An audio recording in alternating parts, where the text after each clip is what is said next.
아가, 부디 몸 성이 잘 지내거라. 어미를 용서치 마라. 만약 10살 때 누군가가 당신에게 이렇게 말했다면 어떠하셨겠습니까? 지금부터 평생 결혼하지 못합니다. 남자와 눈을 마주치면 죽습니다. 그리고 당신은 이제부터 영원히 왕의 여자입니다. 조선시대 궁녀가 된다는 것은 바로 이런 의미였습니다. 우리가 드라마에서 보았던 화려한 비단옥과 궁중 암투의 이면에는 인간의 가장 기본적인 욕망마저 포기해야 했던 여인들의 처절한 삶이 숨겨져 있었습니다. 더 충격적인 사실이 있습니다. 이 운명은 본인이 선택한 것이 아니었습니다. 찢어지게 가난한 부모가 배고픔을 면하게 해주겠다며 어린 딸의 손을 놓아버린 순간 그 아이의 인생은 돌이킬 수 없는 방향으로 흘러가기 시작했습니다. 이 놀라운 조선 궁녀의 실체를 알아보기 전에 구독과 좋아요로 함께해 주시면 큰 힘이 됩니다. 조선시대 공노비의 삶은 말 그대로 하루하루가 생존이었습니다. 관청에 소속된 노비로서 온갖 자벽에 동원되면서도 끼니를 잇기 어려웠던 이들에게 어린 딸은 때로는 짐이 되기도 하였습니다. 그런데 궁궐에서 일하면 쌀과 옷감을 받을 수 있다는 소문이 들려옵니다. 친척 중에 이미 궁녀가 된 이모가 있다면 그 이모의 소개로 딸을 입궁시키는 것이 가난을 벗어나는 유일한 방법처럼 보였을 것입니다. 엄마가 챙겨준 것은 요강 하나, 수저 하나, 그리고 얇은 무명 이불 뿐이었습니다. 그것이 딸에게 줄 수 있는 전부였습니다. 아직 엄마 품이 그리운 나이에 아이는 앞으로 자신에게 주어질 운명이 무엇인지 알지 못한 채 궁궐로 향합니다. 궁녀가 되기 위해 입궁하면 가장 먼저 치러야 하는 것이 있었습니다. 바로 처녀 감별법입니다. 이것은 단순한 관례가 아니라 철저하게 시행된 제도였습니다. 의녀가 앵무새의 피를 어린 소녀의 팔뚝에 한 방울 떨어뜨립니다.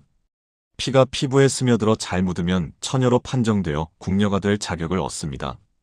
그러나 피가 묻지 않고 흘러내리면 처녀가 아닌 것으로 간주되어 그 즉시 본가로 돌려보내졌습니다.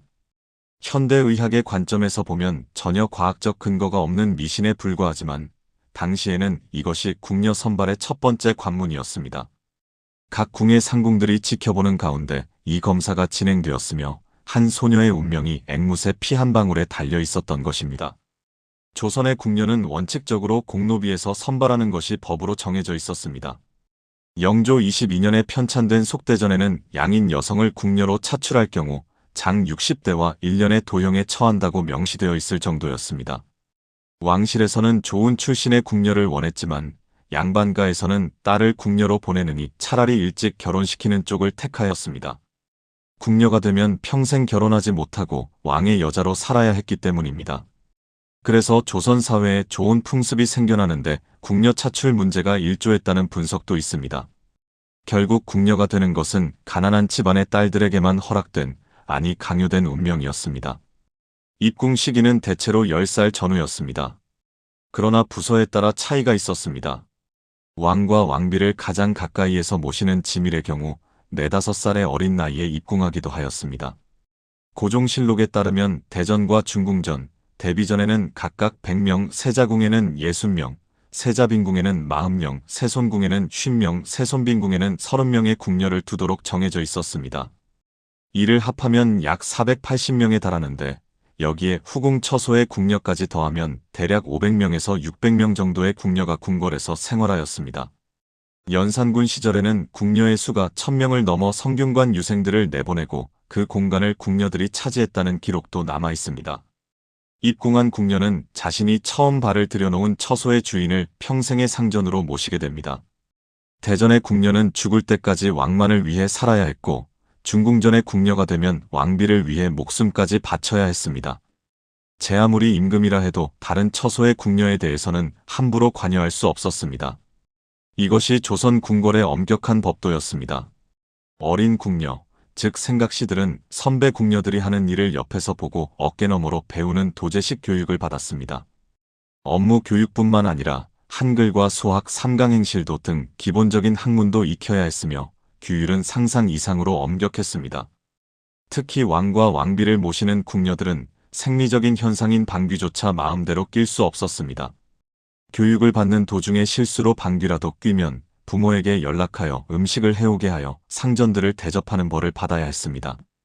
궁궐에서 가장 중요한 덕목은 바로 입조심이었습니다. 왕실의 비밀이 외부로 새어나가는 것을 철저히 막아야 했기 때문입니다. 그리고 이 입조심의 중요성을 가장 극적으로 각인시키는 의식이 바로 섣달 금음날 밤에 치러지는 신고식이었습니다. 해가 저물고 어둠이 내리면 그해 입궁한 어린 생각씨들이 대궐들의 한 줄로 늘어섭니다. 아이들의 입에는 밀떡이 물려지고 그 위에 수건을 접어 양쪽 끈으로 귀에 걸어줍니다. 마스크와 같은 모양이 됩니다. 그때 횃불을 든 젊은 내시들이 다가옵니다. 내시들은 긴 횃불을 어린 궁녀들의 입에 가져다 대며 지지는 흉내를 냅니다. 그리고 외칩니다. 쥐불이 글려! 쥐불이 글려! 불꽃이 얼굴 앞에서 이글거리고 내시들의 고함 소리가 귀를 찢을 듯이 울려 퍼집니다. 겁에 질린 어린 궁녀들은 울고불고 야단 법석을 떨 수밖에 없었습니다. 그런데 놀라운 것은 멀찍이서 왕비를 비롯한 고참 궁녀들이 이 광경을 재미있게 구경했다는 사실입니다. 쥐불이 글려라는 말의 의미는 쥐의 입을 글린다, 즉 봉한다는 뜻입니다. 이것은 단순한 장난이나 괴롭힘이 아니었습니다. 궁궐 내 각 처소의 비밀을 유지하기 위해 어린 궁녀들에게 말조심을 철저히 시키는 의식이었으며 동시에 잡귀들을 몰아내는 주술적 행사이기도 했습니다. 한 해를 마감하며 궁중에서는 낮에 귀신을 쫓는 나래와 처용놀이를 행하고 밤에는 악귀를 쫓는 불꽃놀이를 하였는데 쥐불이 글려 역시 이러한 세시 풍속의 일부였습니다. 그러나 그 공포스러운 경험은 어린 소녀들의 가슴에 평생 지워지지 않는 각인을 남겼을 것입니다. 입을 열면 죽는다는 것, 그것이 궁녀로서 배워야 할 첫 번째 교훈이었습니다. 입궁한 생각씨가 정식 궁녀, 즉 나인이 되기까지는 10년이라는 긴 세월이 필요했습니다. 그 10년 동안 어린 소녀는 궁궐의 모든 법도와 예절, 그리고 자신이 맡게 될 업무를 철저히 익혀야 했습니다. 지밀에 배치된 생각씨라면 나중에 후궁이 될 수도 있기에 동몽선습, 소학, 내훈, 연려전까지 읽어야 했고 궁체 연습도 게을리할 수 없었습니다. 침방에 배치되었다면 바느질 기술을, 수방에 배치되었다면 수놓는 기술을 완벽하게 익혀야 했습니다. 대부분 친척 궁녀의 소개로 들어왔기에 소개한 친척이 하던 일을 그대로 물려받는 경우가 많았습니다. 10년의 수련이 끝나면 드디어 계례식을 치릅니다. 자신을 가르쳐준 상궁이 어머니가 되어 혼례를 올리듯 계례식을 거행하고 마침내 비녀를 꽂게 됩니다. 이때부터 그녀는 나인이라 불리는 정식 궁녀가 되는 것입니다. 나인이 되면 비로소 자신의 방이 주어집니다. 두세 명이 함께 사용하는 방이었는데 한 방을 같이 쓰는 나인들은 상궁이 될 때까지 20년 이상을 방 동무로 지내야 했습니다. 방 청소와 심부름을 하는 하녀도 한 명씩 배정되어 나인들은 일상적인 잡무보다 주어진 본업에 전념할 수 있게 되었습니다. 궁녀들의 근무 조건은 의외로 현대적인 측면이 있었습니다. 보통 8시간 일하고 다음날 하루를 쉬는 격일 근무제였습니다. 그러나 왕과 왕비의 침실을 지키는 지밀 나인들은 상황이 달랐습니다. 12시간씩 근무하며 3교대로 돌아갔고 대전의 경우 평균 8명의 지밀 궁녀가 왕이 자고 있는 방 주변에서 뜬 눈으로 밤을 새워야 했습니다. 지밀 궁녀의 근무 형태와 인원, 근무 일정은 국가 최고 기밀사항이라 관료조차 알 수 없었고 관심을 가져서도 안 되었습니다. 왕의 목숨이 걸린 문제였기 때문입니다. 나인이 된다는 것은 곧 궁궐이라는 거대한 톱니바퀴의 한 부품이 된다는 의미였습니다. 조선의 궁궐은 단순한 왕의 거처가 아니었습니다. 그것은 하나의 완벽한 소우주였고 그 소우주를 움직이는 것은 다름 아닌 수백 명의 궁녀들이었습니다. 왕이 아침에 눈을 뜨는 순간부터 밤에 잠자리에 드는 순간까지 그 모든 일상의 세세한 부분을 궁녀들이 담당했습니다.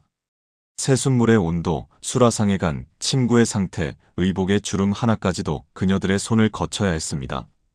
그러나 이토록 왕의 가까이에 있으면서도 궁녀들은 결코 왕의 세계에 속할 수 없었습니다. 그녀들은 보이지 않는 존재가 되어야 했고 필요할 때만 나타났다가 순식간에 사라져야 했습니다. 궁녀들이 일하는 부서는 크게 8곳으로 나뉘었습니다. 가장 격이 높은 곳은 지밀이었습니다. 지밀은 왕과 왕비의 신변을 보호하고 의식주와 관련된 일체의 일을 담당하는 곳으로 성생활까지 포함되었습니다. 지밀 궁녀들은 내시부의 환관, 내의원의 어의, 수라간의 음식 담당자들과 긴밀히 협조해야 했으며 가래와 재래, 혼사 각종 잔치를 준비하는 일도 맡았습니다. 가장 핵심적인 부서였기에 입궁 연령도 가장 어렸습니다. 4, 5살에 입궁하여 궁궐의 모든 것을 체득해야만 지밀 궁녀가 될 수 있었습니다. 침방은 의복을 짓는 곳이었고 수방은 술을 놓는 곳이었습니다. 생과방에서는 음료와 과자를 만들었고 내소주방과 외소주방에서는 음식을 장만했습니다. 세수관에서는 세숫물과 목욕물을 준비하고 내전 청소를 담당했으며 세답방에서는 빨래와 뒷손질을 맡았습니다.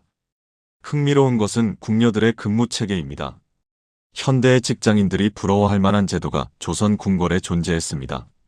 일반 궁녀들은 8시간 근무 후 다음 날 하루를 쉬는 격일 근무제로 일했습니다. 비번인 날에는 다른 처소에 놀러가거나 바느질을 하거나 글씨 연습을 하며 시간을 보냈습니다. 그러나 지밀 나인들은 사정이 달랐습니다. 왕의 침실을 24시간 지켜야 했기에 12시간 근무 3교대 체제로 돌아갔습니다. 대전의 경우 평균 8명의 지밀 궁녀가 왕이 자고 있는 방 주변에서 뜬 눈으로 밤을 새웠습니다.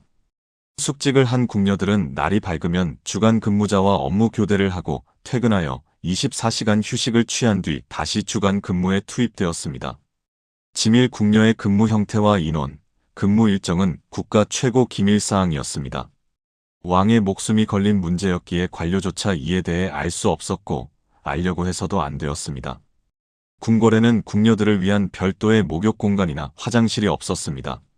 목욕을 하려면 방에 세숫대 하나 나무 목욕통을 들여놓고 물을 받아와서 씻어야 했습니다. 용변도 요강을 이용했습니다. 그녀들이 입궁할 때 어머니가 챙겨준 요강이 바로 이때 쓰였던 것입니다. 비교적 여가 시간이 많았던 궁녀들은 놀이나 바느질, 글씨 연습을 하며 시간을 보냈는데 조선 중기 이후에는 의외의 취미가 유행하기 시작합니다. 바로 담배였습니다. 광해군 때 일본에서 수입되어 조선 전역에 퍼진 담배는 궁궐 안까지 침투하여 궁녀들 사이에서 인기를 끌었습니다. 그런데 담배를 피우고 싶다고 해서 아무나 필 수 있었던 것이 아닙니다. 궁녀가 담배를 피우려면 반드시 일정한 자격시험을 통과해야 했습니다. 담배 자격시험은 이렇게 진행되었습니다. 선배 상궁 앞에 돌아앉아 담배를 피우기 시작합니다. 선배 상궁이 그만하라고 말할 때까지, 하늘의 별이 보일 때까지 지치도록 계속 피워야 했습니다. 목이 따갑고 아파도 담배 연기에 속이 메스꺼워져도 멈출 수 없었습니다. 중간에 포기하면 그것으로 끝이었습니다. 다시는 담배를 필 자격을 얻지 못했습니다. 이 혹독한 시험을 통과한 궁녀들에게는 특별한 특권이 주어졌습니다. 선배 상궁과 장죽을 문채로 맞담배를 피울 수 있는 자격이었습니다. 엄격한 상하 관계가 지배하는 궁궐에서 선배와 나란히 담배를 피운다는 것은 일종의 동지애를 인정받는 것이었습니다. 담배 한 대의 자유를 얻기 위해 그토록 가혹한 시험을 견뎌야 했다는 사실이 역설적으로 궁녀들의 삶이 얼마나 억압적이었는지를 보여줍니다. 조선의 궁녀들은 궁궐에서 먹고 입고 자는 것 외에 월급을 받았습니다. 이것은 주목할 만한 사실입니다. 조선시대 여성에게 관직의 길은 완전히 닫혀 있었습니다. 그러나 궁녀는 예외였습니다. 그녀들은 국가에서 정식으로 월급을 지급받는 여성 공무원이었고 자신만의 전문 영역을 개발할 수 있는 전문직 여성이었습니다. 월급은 크게 3가지로 구성되었습니다. 매달 지급되는 상료, 봄과 가을에 2번 지급되는 옷값인 의전, 그리고 매일 제공되는 식사인 선반이었습니다. 속대전의 기록에 따르면 처음 나인이 되면 쌀 3알, 콩 1말 5대, 북어 13마리를 받았습니다. 힘든 일을 많이 하는 무수리들은 쌀 6말을 받아 신참 나인들보다 2말을 더 받았습니다. 품계가 높아질수록 월급도 올라가서 정오품 상궁이 되면 쌀 16말 5대, 콩 5대, 북어 80마리를 받았습니다. 가장 높은 월급을 받는 것은 제조상궁이었습니다. 제조상궁은 쌀 25말 5대, 콩 5말, 북어 110마리를 받았는데 이것은 당상관 이상의 양반 관료보다 더 많은 액수였습니다. 게다가 연말이나 명절에 받는 특별 상여금도 있었습니다. 고종 연간의 기록을 보면 연말 보너스로 상궁들에게는 각각 쌀 2석과 돈 40원, 나인들에게는 쌀 2석과 돈 20원을 지급했습니다. 1925년 당시 지밀 상궁의 월급은 최고 196원에 달했는데 현재 가치로 환산하면 약 1000만 원에 육박하는 고액이었습니다. 바로 이런 이유 때문에 아무리 열심히 일해도 배를 골아야 했던 가난한 백성들이 딸을 궁녀로 보내려 했던 것입니다. 궁녀가 되면 본인뿐 아니라 친정가족의 생계도 해결할 수 있었습니다. 월급은 궁중에서 의식주가 해결되므로 대부분 친정 부모와 형제들에게 보탬이 되었습니다. 월급을 타면 궁녀들에게도 친정 나들이의 기회가 생기기도 했습니다. 그러나 궁궐 밖 외출은 철저하게 통제되었습니다. 외출을 하려면 먼저 윗전 상궁에게 허락을 받아야 했습니다. 그 다음 담당 환관에게 재차 승인을 받아 출이라고 쓰인 패를 받아야만 비로소 국문을 나설 수 있었습니다. 나들이를 끝내고 돌아오면 이 패를 반납해야 했고 출입장부에 언제 나가고 언제 돌아왔는지 자세히 기록하여 궁녀들의 대궐 밖 출입을 엄격하게 관리했습니다. 궁녀가 된다는 것은 곧 자유를 포기하는 것이었습니다. 높은 월급과 안정적인 생활의 대가는 바로 자유였습니다. 그러나 인간의 욕망은 높은 담장으로도 막을 수 없었습니다. 평생 결혼하지 못하고 남자와의 접촉이 완전히 금지된 궁녀들 사이에서는 동성 간의 사랑이 횡행했습니다. 이것을 대식이라 불렀습니다. 대식이라는 말은 중국 한나라 때 한서에서 유래한 것으로 궁인들이 서로 뜻이 맞는 상대끼리 부부가 되는 것을 의미했습니다. 커플이 된 궁녀들끼리 엉덩이에 붕이라는 글자를 서로 문신으로 새기기도 했다는 기록이 있습니다. 붕은 친구라는 뜻의 한자입니다. 세종은 궁녀 사이에 대식이 적발되면 곤장 100대 또는 70대를 때려 이를 금지시키고자 했습니다. 위법교붕이라는 낙인을 찍기도 했습니다. 그러나 목숨을 담보로 한 궁녀들의 연애 사건은 끊이지 않았습니다. 조선 역사상 가장 충격적인 궁녀의 대식 사건은 세종 18년에 일어났습니다. 사건의 주인공은 다름 아닌 문종의 두 번째 세자빈 순빈 봉씨였습니다. 봉씨는 첫 번째 세자빈 휘빈 김씨가 주술을 부리다 패출된 후 간택된 여인으로 용모가 빼어나 세종의 기대를 한몸에 받았습니다. 세종은 새 며느리에게 연려전을 가르치게 하는 등 온갖 정성을 쏟았습니다. 그러나 봉씨는 세종이 기대했던 현숙한 세자빈이 아니었습니다. 그녀는 연려전을 배운 지 며칠 만에 책을 뜰에 던지며 말했습니다. 내가 어찌 이것을 배운 후에야 생활하겠는가. 자아가 강한 여인이었던 것입니다. 문제는 남편 문종과의 관계였습니다. 세자는 봉씨를 가까이 하지 않았습니다. 금슬이 좋지 않아 독수 공방하는 날이 길어지자 봉씨는 초조해졌습니다.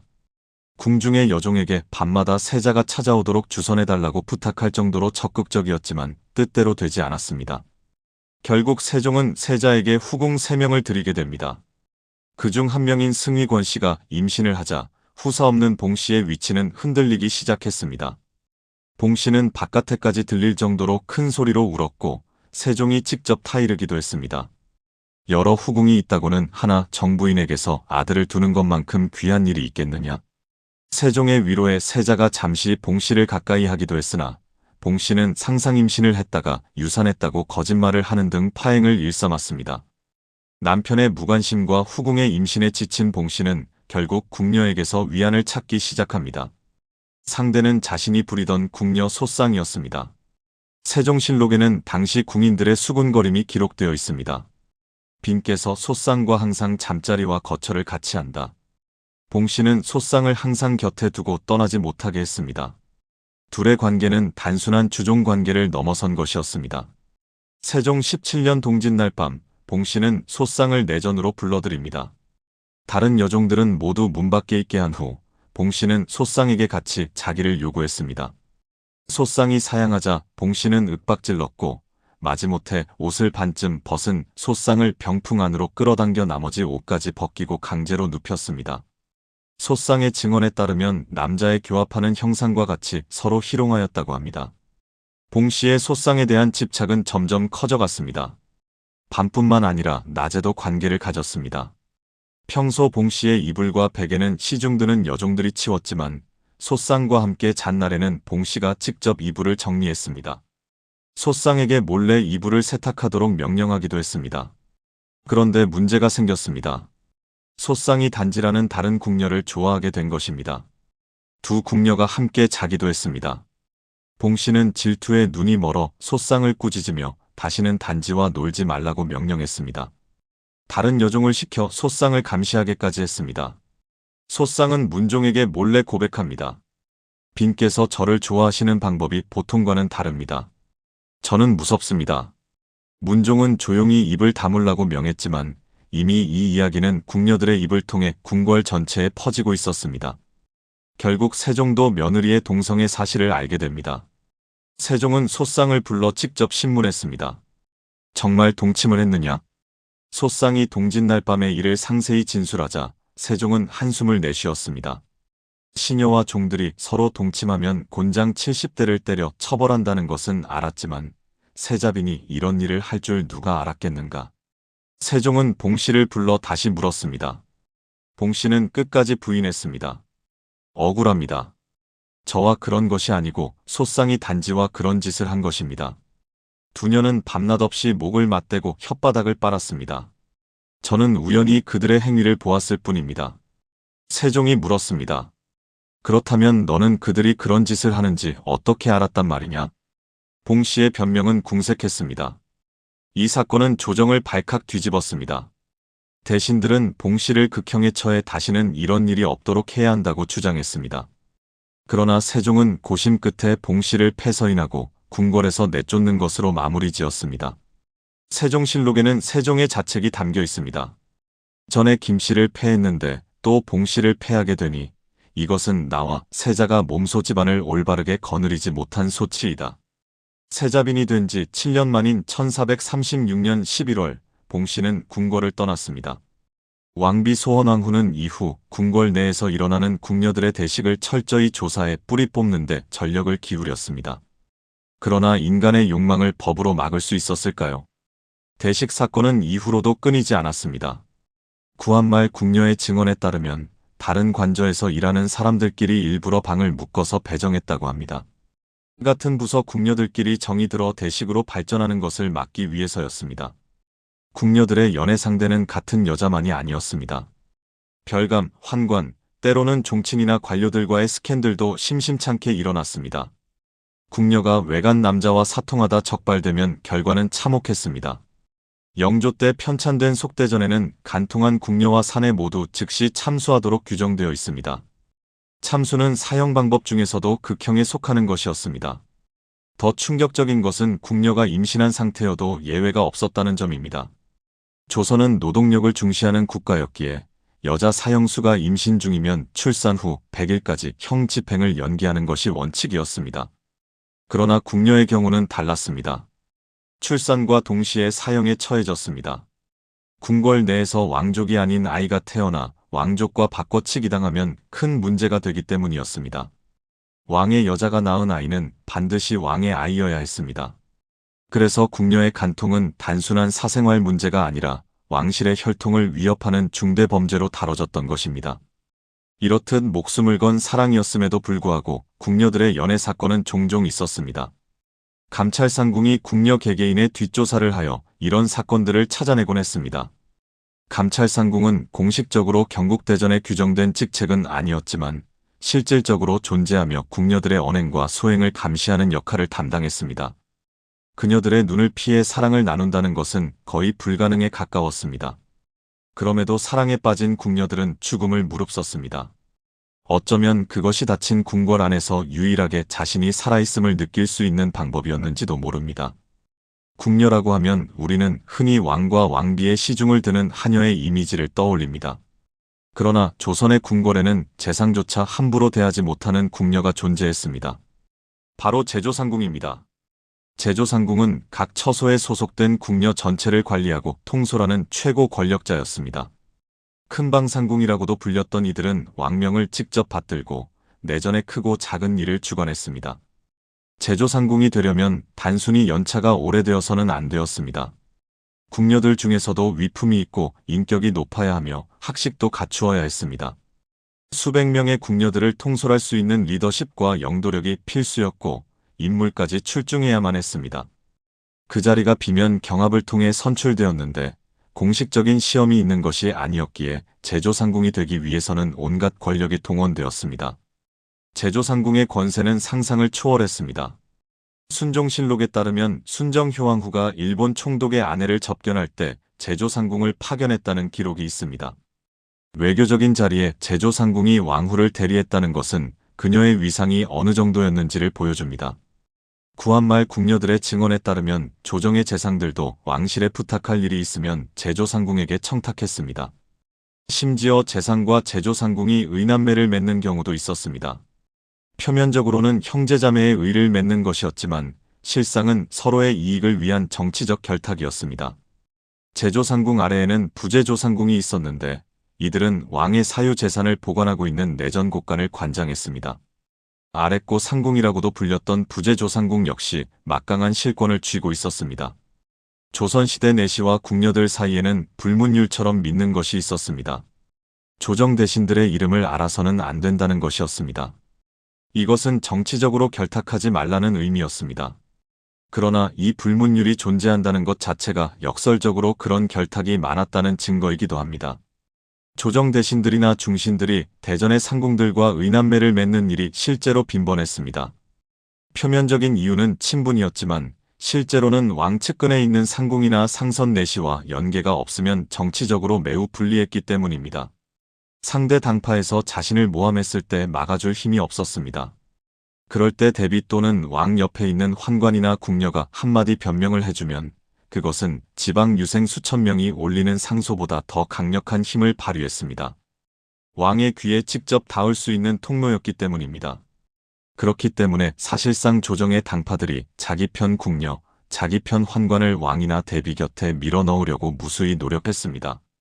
궁녀 조직에서 최고 권력자인 제조상궁 자리를 놓고 벌어지는 암투는 조정의 당쟁 못지않게 치열했습니다. 제조상궁이 되면 정일품 벼슬에 준하는 대우를 받았고 당상관 이상의 양반 관료보다 더 많은 월급을 받았습니다. 심부름을 하는 하녀와 옷을 짓는 친모까지 별도로 배정되어 권력과 부를 동시에 손에 쥘 수 있었습니다. 선출 방식이 공식적인 시험이 아니었기에 누가 제조상궁이 되느냐는 순전히 궁중 내부의 역학관계와 외부 권력과의 연결고리에 달려 있었습니다. 조선의 궁녀들도 재산 증식에 관심이 많았습니다. 주로 논과 밭, 집 등의 부동산을 매입하는 형식이었습니다. 인조, 효종, 현종 3대에 걸쳐 상궁으로 일했던 박씨라는 궁녀는 자신의 명의로 부동산을 사고 국가의 공증까지 받았습니다. 그 재산이 최소 10,000평 이상이었으며 노비까지 부리는 지주가 되었습니다.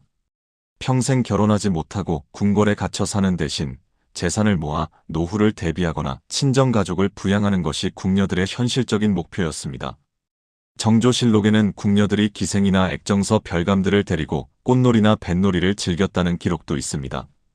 비번인 날 외출이 허락되면 쌓인 스트레스를 풀기 위해 이런 유흥을 즐겼던 것입니다. 물론 이것은 상궁급 이상의 고위 궁녀들에게만 가능한 일이었습니다. 궁녀들의 승진 체계를 살펴보면 그 길이 얼마나 험난했는지 알 수 있습니다. 생각시로 입궁하여 10년이 지나면 계례식을 치르고 비로소 나인이 됩니다. 나인이 된 후 상궁이 되기까지는 또다시 긴 세월이 필요했습니다. 지밀 나인의 경우 25년, 그 외 부서의 나이는 35년이 지나야 상궁이 될 수 있었습니다. 규정대로라면 상궁은 대략 35세에서 47세 전후에나 될 수 있었습니다. 10살에 입궁하여 상궁이 되기까지 최소 25년에서 45년이 걸린다는 계산입니다. 그러나 이것은 어디까지나 근무 기간에 따른 자동 승진이었고 실제로는 훨씬 더 오래 걸리거나 아예 상궁이 되지 못하는 경우도 많았습니다. 남들보다 빠른 승진 기회를 잡기 위해 궁녀들도 온갖 방법을 동원했습니다. 권력 있는 환관이나 대신들과 결탁하는 것이 가장 확실한 방법이었습니다. 그러나 승진보다 더 극적인 신분 상승의 길이 있었습니다. 바로 왕의 승은을 입는 것이었습니다. 승은이란 왕의 손길이 닿았다는 의미입니다. 궁녀가 왕의 승은을 입으면 그 즉시 승은상궁이 되었습니다. 일반 궁녀로서 15년 이상을 보내야 진급할 수 있는 다른 상궁들과 달리 승은상궁은 왕의 승은을 입는 그날 바로 상궁이 되는 특별 상궁이었습니다. 비록 품계는 정오품 상궁에 불과했지만 임금의 승은을 입은 터라 다른 상궁들이 함부로 대할 수 없었습니다. 승은을 입게 되면 궁녀 시절에 부여되었던 모든 직무에서 벗어나 오로지 왕의 곁에서 시위만 하면 되었습니다. 그러나 한번 승은을 입고도 왕이 다시 찾지 않아 쓸쓸히 보내는 승은상궁들도 많았습니다. 진정한 신분 상승은 왕의 아이를 낳았을 때 이루어졌습니다. 승은상궁이 왕의 아이를 가지면 내명부 종사품 수건으로 봉해져 정식 후궁이 되었습니다. 수건에서 수계 귀인을 거쳐 최고 품계인 빈까지 오를 수 있었고 운이 좋으면 왕비의 자리에까지 오를 수 있었습니다. 실제로 궁녀 출신으로 후궁이 된 이가 간택 후궁보다 더 많았습니다. 그리고 그중 일부는 왕의 어머니가 되기도 했습니다. 가장 유명한 사례가 바로 숙종의 후궁 장희빈과 숙빈 최씨입니다. 장희빈은 중인 역관 가문 출신으로 궁녀로 입궐했다가 숙종의 승은을 입어 승승장구했습니다. 마침내 왕자를 낳고 정일품 빈이 되었으며 조선 역사상 유일하게 후궁에서 왕비로 책봉된 여인이 되었습니다. 비록 나중에 다시 빈으로 강등되고 사약을 받아 비극적인 최후를 맞았지만 그녀의 삶은 궁녀들에게 꿈과 같은 이야기였을 것입니다. 숙빈 최씨는 더욱 극적입니다. 본래 인현왕후를 모시는 무술이었던 그녀는 물을 깃는 천한 일을 하던 중 숙종의 눈에 들었습니다. 승은을 입고 수건이 된 후 아들을 낳았는데 그 아들이 바로 훗날 영조가 됩니다. 무술이에서 왕의 어머니까지 그녀의 신분 상승은 조선 역사상 가장 드라마틱한 신데렐라 스토리였습니다. 그러나 이러한 성공 사례는 극소수에 불과했습니다. 대부분의 궁녀들은 승은을 입지 못한 채 평생을 보냈고 승진이라도 해야 노후를 보장받을 수 있었습니다. 아무리 힘이 생기고 권력을 잡아도 조선 궁녀들의 운명은 결국 자신이 모시는 왕이나 왕비의 운명에 따라 달라졌습니다. 모시는 상전이 죽으면 3년상을 치르고 출궁해야 했습니다. 출궁 후에도 결혼하지 못하고 오직 상전의 명복을 빌며 외롭게 살아가야 했습니다. 사도세자를 모시던 궁녀 이씨는 주인이 뒤주 속에서 비참하게 죽자 출궁되어 숨어서 어렵게 혼자 살았습니다. 정조가 우연히 아버지를 위해 수절하며 살아온 궁녀였음을 알고 수칙이라는 자귀와 정렬이라는 칭호를 내렸으며 그녀가 살고 있는 곳에 수칙이 시지가라는 편액을 달아주는 포상을 내렸습니다. 이것은 예외적인 은전이었습니다. 대부분의 출궁 궁녀들은 세상에서 잊힌 채 쓸쓸히 여생을 보냈습니다. 왕실을 받드는 직책이었기에 궁녀들은 본의 아니게 정치적 사건에 휘말려 곤욕을 치르는 경우도 많았습니다. 왕비, 후궁, 왕세자빈, 공주, 옹주 등 궁중 여인들과 관련된 사건이 터지면 가장 먼저 신문을 받는 것은 그녀들을 모시던 궁녀들이었습니다. 왕실과 관련된 사건이라 사건 조사가 영모 사건급으로 가혹하게 진행되었고 지체 높은 여인들을 직접 신문할 수는 없으니 대신 궁녀들이 의금부로 끌려가 혹형을 당하는 일이 허다했습니다. 주인의 잘못을 궁녀가 대신 벌받는 상황이 비일비재했던 것입니다. 그녀들은 왕실에 가장 가까이에 있으면서도 가장 쉽게 희생되는 존재였습니다. 권력의 정점에 있던 제조상궁조차 왕의 한마디에 하루아침에 나락으로 떨어질 수 있었습니다. 궁녀의 권력은 결국 왕으로부터 나오는 것이었기에 왕의 신임을 잃으면 모든 것이 끝이었습니다. 광해군 때 막강한 권력을 휘둘렀던 상궁 김계시가 대표적인 사례입니다. 선조와 광해군 두 임금을 모시며 궁중의 실세로 군림했던 그녀는 매관매직에 연루되어 국정을 농단했다는 비난을 받았습니다. 인조반정으로 광해군이 폐위되자 김계시도 함께 몰락했습니다. 권력의 정점에서 나락으로, 그것이 궁녀가 누릴 수 있는 권력의 본질이었습니다. 스스로 권력을 가진 것이 아니라 빌려온 권력이었기에 그 권력의 원천이 사라지면 모든 것이 허무하게 무너졌습니다. 이렇듯 조선의 궁녀들은 권력의 중심부에 있으면서도 가장 불안정한 존재였습니다. 재상도 함부로 대하지 못하는 제조상궁이 있는가 하면 주인의 잘못에 대신 목숨을 내놓아야 하는 궁녀도 있었습니다. 승은을 입어 왕비까지 오른 여인이 있는가 하면 평생 승진 한 번 못하고 늙어가는 궁녀도 있었습니다. 그녀들의 삶은 철저하게 운에 달려 있었고 그 운은 대부분 자신이 통제할 수 없는 영역에 있었습니다. 어떤 주인을 모시게 되는지, 그 주인이 얼마나 오래 권력을 유지하는지, 왕의 눈에 들 기회가 오는지, 이 모든 것이 궁녀 개인의 노력으로는 어찌할 수 없는 것들이었습니다. 그래서 그녀들은 권력자에게 줄을 대고 상궁과 환관에게 뇌물을 바치고 때로는 금지된 사랑에 목숨을 걸었습니다. 그것이 닫힌 궁궐 안에서 살아남는 유일한 방법이었기 때문입니다. 한번 궁에 발을 들여놓으면 죽어서도 궁궐 귀신이 되어야 한다. 이것이 조선 궁녀들의 운명이었습니다. 입궁하는 길은 있어도 나가는 길은 없었습니다. 연못에 갇힌 물고기와 같았습니다. 조선 후기 이름 모를 어느 궁녀가 남긴 어시조가 있습니다. 암못에 들어있는 물고기들아, 누가 너를 몰아다가 넣었기에 들었느냐? 북쪽 바다나 맑은 연못 어디 두고 이 연못에 와들어 있느냐? 한번 들어가 못 나오는 심정은 너와 내가 다르랴. 평생을 궁궐에 갇혀 살아야 했던 궁녀의 체념이 절절하게 담긴 노래입니다. 그러나 이 철옹성 같은 원칙에도 예외는 있었습니다. 죽음 앞에서 그리고 하늘의 재앙 앞에서 궁궐의 문은 열렸습니다. 궁녀가 출궁할 수 있는 경우는 몇 가지로 정해져 있었습니다. 첫째, 모시던 상전이 세상을 떠났을 때입니다.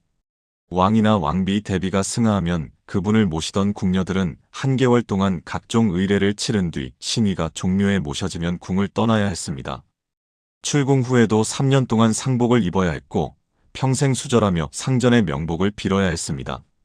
둘째, 궁녀 본인이 병들었을 때입니다. 병이 들면 피병을 위해 경복궁 북문인 신무문 밖에 질병가로 거처를 옮겼습니다. 여기서 요양한 후 완치되면 다시 입궁할 수 있었지만 그렇지 못하면 사가로 가야 했습니다. 왕족 외에는 궁 안에서 죽음을 맞이할 수 없다는 지엄한 법도 때문이었습니다. 늙거나 병들어 곧 죽겠다 싶은 고령의 궁녀들은 죽기 전에 출궁시키는 것이 관례였습니다. 셋째, 죄를 지었을 때입니다. 간통이나 절도, 그 외 중대한 잘못을 저지르면 처벌과 함께 출궁되었습니다. 물론 간통의 경우 출궁이 아니라 즉시 참수였으므로 살아서 나가는 것은 불가능했습니다. 넷째, 가장 특이한 경우인데 나라에 큰 재앙이 닥쳤을 때입니다. 특히 가뭄이 심하게 들면 궁녀들을 대거 출궁시켰습니다. 조선 사람들은 결혼하지 못한 여인들의 한이 하늘에 닿아날이 가문다고 믿었습니다. 젊은 궁녀들이 헛되이 왕권의 그늘에서 늙어가는 것에 대한 하늘의 벌이라고 생각했던 것입니다. 이들의 원한을 풀어주기 위해 궁녀를 출궁시키면 하늘이 감동하여 비를 내려줄 것이라는 주술적 믿음이었습니다. 숙종실록과 영조실록에는 자연재해가 심할 때 수십 명의 궁녀를 방출했다는 기록이 여러 차례 등장합니다. 영조 때에는 우물에 몸을 던져 스스로 목숨을 끊은 궁녀 때문에 30명을 대궐 밖으로 내보내기도 했습니다. 꿈에도 생각지 못한 출궁이었습니다. 평생 궁궐에서 살다 죽을 줄 알았던 궁녀들에게 갑자기 자유가 주어진 것입니다. 그러나 이 자유는 달콤하지만은 않았습니다. 태종 때 가뭄으로 방출된 궁녀들이 의지할 곳이 없어 매우 어렵게 살고 있다는 소식을 듣고 세종이 다시 궁궐로 불러들였다는 기록이 있습니다. 어린 나이에 입궁하여 궁궐 밖 세상을 모르는 그녀들에게 갑작스러운 출궁은 또 다른 고통의 시작이었습니다. 출궁된 궁녀들은 어디로 갔을까요? 노후를 돌봐줄 가족이 있으면 친정으로 돌아가 살 수 있었습니다. 그러나 대부분의 궁녀들은 어린 나이에 입궁했기에 친정과의 인연이 희미했고 부모가 이미 세상을 떠난 경우도 많았습니다. 무엇보다 출궁 후에도 법적으로 수절해야 했기에 결혼할 수 없었습니다. 한번 왕의 여자는 영원한 왕의 여자로 취급되었기 때문입니다. 평생 독신으로 자식 없이 살아가야 했습니다. 의지할 곳이 없는 궁녀들은 비슷한 처지의 출궁 궁녀들과 함께 모여 살았습니다. 주로 절이나 암자에 들어가 집단 생활을 했습니다. 서울 은평구 가련동 수국사 인근에는 국말길이라는 골목이 있는데 이 이름은 그곳에 궁녀들이 모여 살았다는 데서 유래한 것입니다. 출궁한 궁녀를 취하여 첩으로 삼는 사건이 심심찮게 일어나기도 했습니다. 태종의 공신인 조영무가 병을 치료하러 잠시 출궁에 있던 궁녀를 첩으로 삼은 일이 대표적입니다. 조영무는 그녀가 궁녀인 줄 몰랐다고 변명했고 태종은 공신의 체면을 봐서 조용히 넘어가 주었습니다. 그러나 이것은 엄연한 법 위반이었습니다.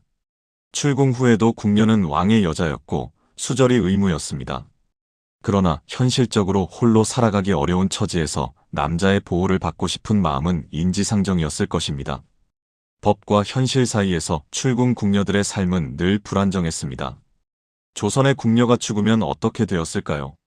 왕과 왕의 가족을 제외하고 그 어떤 누구도 궁궐 안에서 죽음을 맞을 수 없었습니다.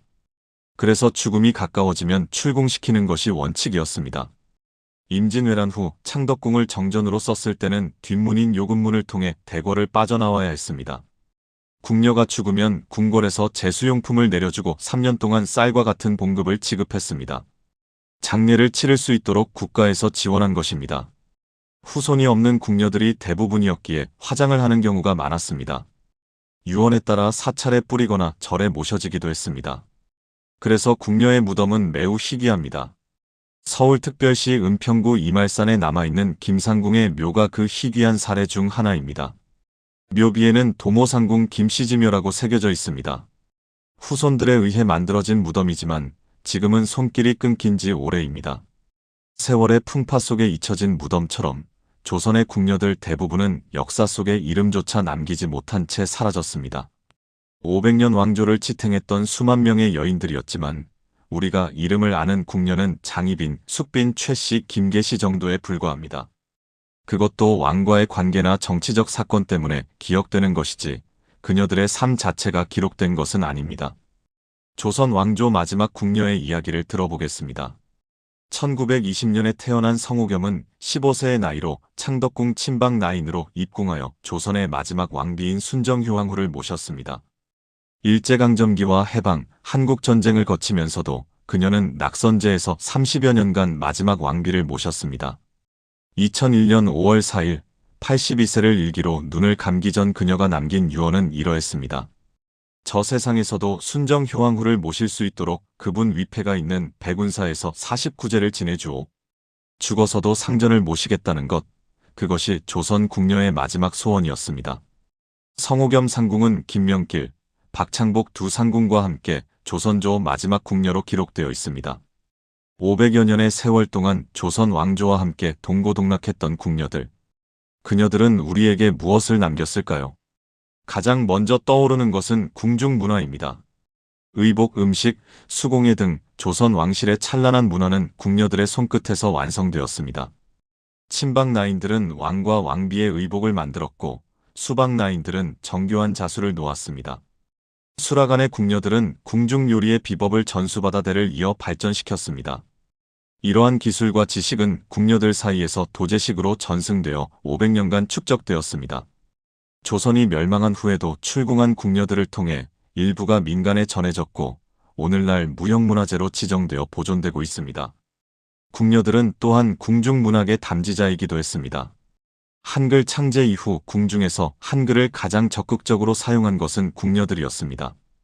그녀들은 한글로 편지를 쓰고 일기를 기록하고 소설을 베껴 읽었습니다. 개축일기, 인현왕후전, 한중록 등 조선 후기를 대표하는 궁중문학 작품들은 궁녀들의 손을 거쳐 필사되고 전파되었습니다. 해경궁 홍씨가 쓴 한중록도 궁녀들에 의해 보존되고 전해진 것입니다. 궁체라 불리는 아름다운 한글 서체 역시 궁녀들이 발전시킨 것으로 오늘날 서예의 한 장르로 남아 있습니다. 그러나 궁녀들이 남긴 가장 큰 유산은 어쩌면 그들의 삶 자체일지도 모릅니다. 조선이라는 엄격한 신분 사회에서 남성 중심의 유교적 질서 속에서 그녀들은 국가 공무원으로서 전문직 여성으로서 자신의 역할을 수행했습니다. 물론 그것은 자발적 선택이 아니라 가난에 의해 강제된 운명이었고 자유와 사랑을 포기해야 하는 대가를 치러야 했습니다. 그러나 그 가혹한 조건 속에서도 그녀들은 생존했고 때로는 권력의 정점에 올랐으며 역사의 이면에서 중요한 역할을 담당했습니다. 그녀들의 삶은 조선 사회의 모순을 적나라하게 보여주는 동시에 그 모순 속에서도 살아남은 여성들의 강인함을 증명합니다. 암못에 들어있는 물고기들, 조선의 궁녀들은 연못에 갇힌 물고기처럼 자유 없이 살다 갔습니다. 그러나 그 연못 속에서도 그녀들은 사랑하고 질투하고 권력을 다투고 꿈을 꾸었습니다. 인간의 모든 희로애락이 높은 궁궐 담장 안에서도 존재했습니다. 500년 왕조가 막을 내린 지금 그녀들이 걸었던 궁궐의 돌계단은 여전히 남아 있습니다. 그 계단을 밟으며 수많은 관광객들이 지나갑니다. 그러나 그 돌 하나하나에 새겨진 궁녀들의 발자국은 이제 아무도 기억하지 않습니다. 오직 바람만이 그녀들의 이름을 부르고 있을 뿐입니다. 철없던 어린 시절에 아무것도 모르고 궁으로 들어와 한평생 왕과 왕비, 왕의 가족을 위해 살다 간 조선의 궁녀들. 나이가 들어 더 이상 일을 할 수 없게 되면 출궁하여 비슷한 처지의 궁녀들과 의지하며 함께 살다가 쓸쓸히 죽음을 맞이해야 했던 여인들. 이것이 조선 궁녀의 일생이었습니다. 화려한 궁궐의 이면에 숨겨진 그녀들의 삶을 기억해 주십시오. 역사는 왕과 영웅만의 것이 아닙니다. 이름 없이 쓰러져간 수많은 사람들, 그들의 삶이 모여 역사가 됩니다. 조선의 궁녀들, 그녀들도 분명 역사의 일부였습니다.